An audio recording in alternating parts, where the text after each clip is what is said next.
Assalamualaikum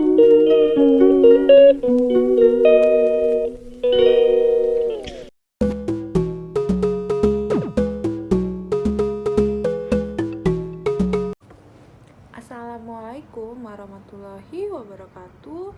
Perkenalkan, saya Dita Dewi Fitria. Saya mahasiswa dari Universitas Indonesia Maju.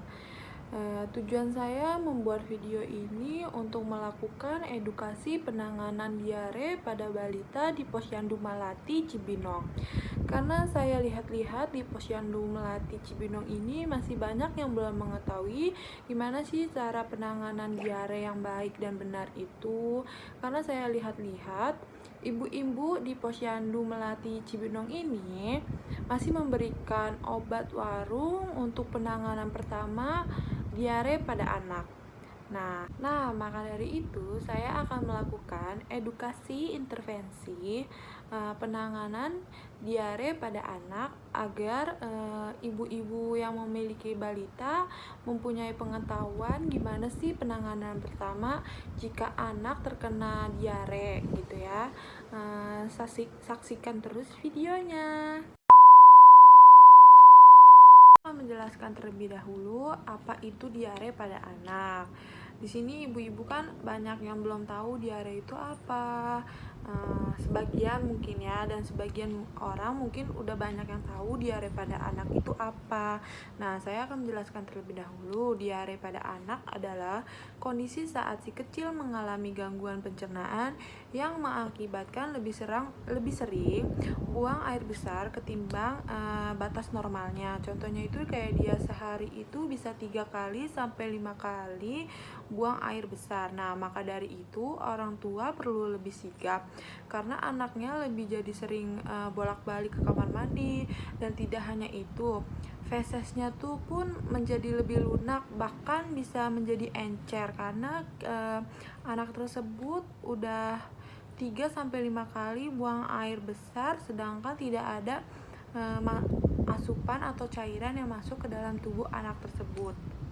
Nah, saya akan menjelaskan tanda-tanda dan gejala diare pada anak agar ibu kayak mengetahui tanda-tanda dan gejala yang sedang dialami anak, apakah anak tersebut terkena diare apa enggak. Nah, tanda-tanda yang terkena diare pada anak itu misalnya kayak anak jadi sering buang air kecil. Itu kalau misalnya tanda-tanda dehidrasi pada anak ketika anak diare ya. Terus kayak bibir dan mulut menjadi kering, kayak sering tampak kehausan, lemas, mata tampak cekung, kayak tugor kulit itu kayak kering, kayak menjadi lebih rewel dari biasanya. Energi anak itu menurun dan lebih mudah mengantuk. Nah, gejala yang dialami anak tersebut itu kayak merasa harus segera ke kamar mandi untuk mengeluarkan fesesnya. Sakit perut yang disertai kembung karena tidak ada asupan cairan yang masuk ke dalam tubuh anak tersebut. Nyeri di bagian rektum. Terus selanjutnya kayak anak merasa mual dan ingin muntah, penurunan berat badan, kehilangan selera makan, ya demam, dan yang terakhir ini yang sering terjadi itu dehidrasi karena kebanyakan orang yang diare itu jarang lebih banyak mengeluarkan daripada yang masuk ke dalam tubuh kayak gitu. Jadi banyak orang yang kekurangan cairan. Nah, selanjutnya itu saya akan memberitahu penyebab diare pada anak yang sering terjadi. Yang pertama itu karena kayak perubahan pola makan, yang kedua itu ada banyak memakan makanan tinggi serat, yang ketiga itu kayak terkena infeksi bakteri, virus atau parasit, yang keempat itu kayak melakukan berbagai aktivitas anak, kayak misal anak melakukan main kotoran gitu, di situ kan dia akan terkena virus, bakteri ataupun parasit yang akan menyebabkan diare. Selanjutnya itu ketika anak meminum air atau makanan yang terkontaminasi. Contohnya itu kayak misalnya anak membeli makanan di pinggir jalan.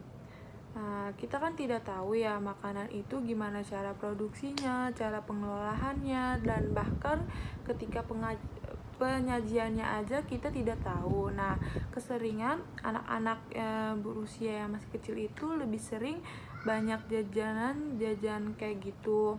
Nah, itu yang bisa menyebabkan diare. Terus memakan makanan mentah.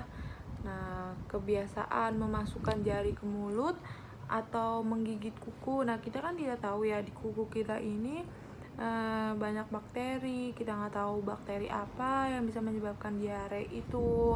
Sedangkan kita yang cuci tangan aja kita bisa terkena diare. Apalagi kita yang tidak mencuci tangan memasukkan jari ke mulut itu akan menyebabkan diare. Terus ada yang terakhir itu masalah kesehatan tertentu. Nah, di sini Ibu udah mulai paham belum apa itu diare, tanda dan gejala diare, dan penyebab diare itu dari mana? Nah, kalau misalnya ibu-ibu sudah mulai paham tentang apa itu diare, saya akan masuk tentang gimana sih kalau misalnya anak diare, akibatnya apa sih yang terjadi jika orang terkena diare tidak langsung kita atasi atau tidak langsung kita bawa ke rumah sakit. Nah, diare pada anak itu merupakan kondisi yang tidak bisa dianggap sepele karena dapat memicu komplikasi, sehingga dibutuhkan penanganan yang cepat agar kondisinya tidak memburuk.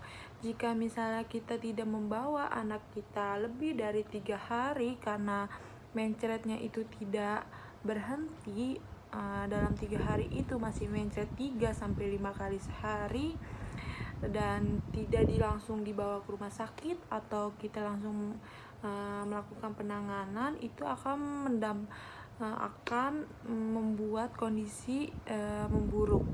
Nah, oleh karena itu orang tua perlu benar-benar memahami kondisi ini dan mengetahui apa yang perlu dilakukan saat anak terkena diare.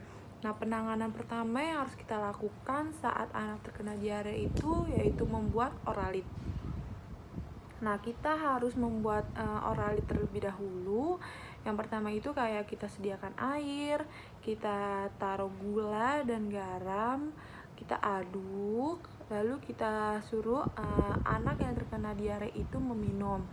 Kalau misalnya anak itu masih diare, sebaiknya kita langsung bawa ke rumah sakit agar ditangani secara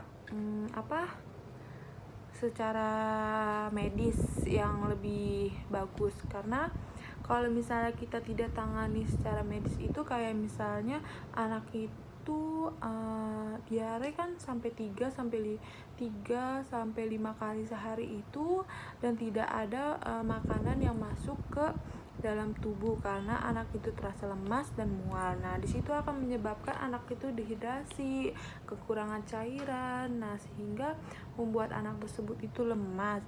Nah, kondisi disitulah yang akan membuat kondisi anak tersebut memburuk dan akan memicunya komplikasi. Sebaiknya kalau misalnya sudah dilakukan pembuatan oralit dalam 1 hari itu tidak ada perubahan, sebaiknya langsung dibawa ke rumah sakit agar ditangani secara lebih lanjut untuk melakukan tindakan yang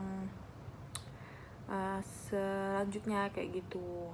Nah, jadi di sini saya akan mengulang inti dari pembahasan kita kali ini, yaitu pertama misalnya ada tanda dan gejala yang merupakan tanda dari diare. Nah, tanda gejalanya itu kayak misalnya anak diare 3-5 kali dalam sehari. Nah, sampai 3 hari. Kalau 3 hari itu masih diare 3 kali sampai 5 hari, sebaiknya penanganan pertama kita sebagai orang tua itu melakukan pembuatan oralit. Cara pembuatan oralit itu pertama kayak sediakan air, masukkan garam dan gula, diaduk lalu kita berikan kepada anak yang terkena diare. Kalau selama sehari itu tidak ada perubahan, masih diare dan fesesnya itu encer, hari selanjutnya itu kita harus bawa ke rumah sakit agar kita mengetahui tindak lanjut apa yang harus dilakukan ketika anak kita tidak berhenti diare.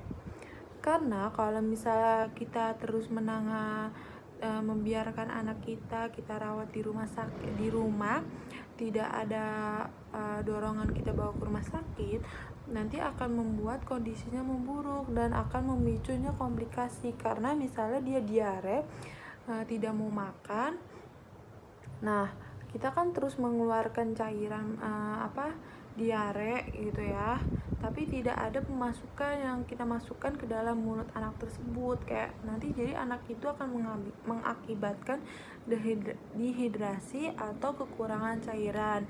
Nah di situ akan membuat tubuh anak tersebut itu memburuk dan akan memicunya komplikasi. Nah maka dari itu kita harus bawa ke rumah sakit.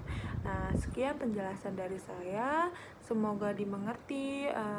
Mohon maaf apabila ada penjelasan atau kata-kata yang berbelit dari saya. Wabillahi taufiq wal hidayah. Wassalamualaikum warahmatullahi wabarakatuh. Terima kasih. Bertemu lagi di video selanjutnya.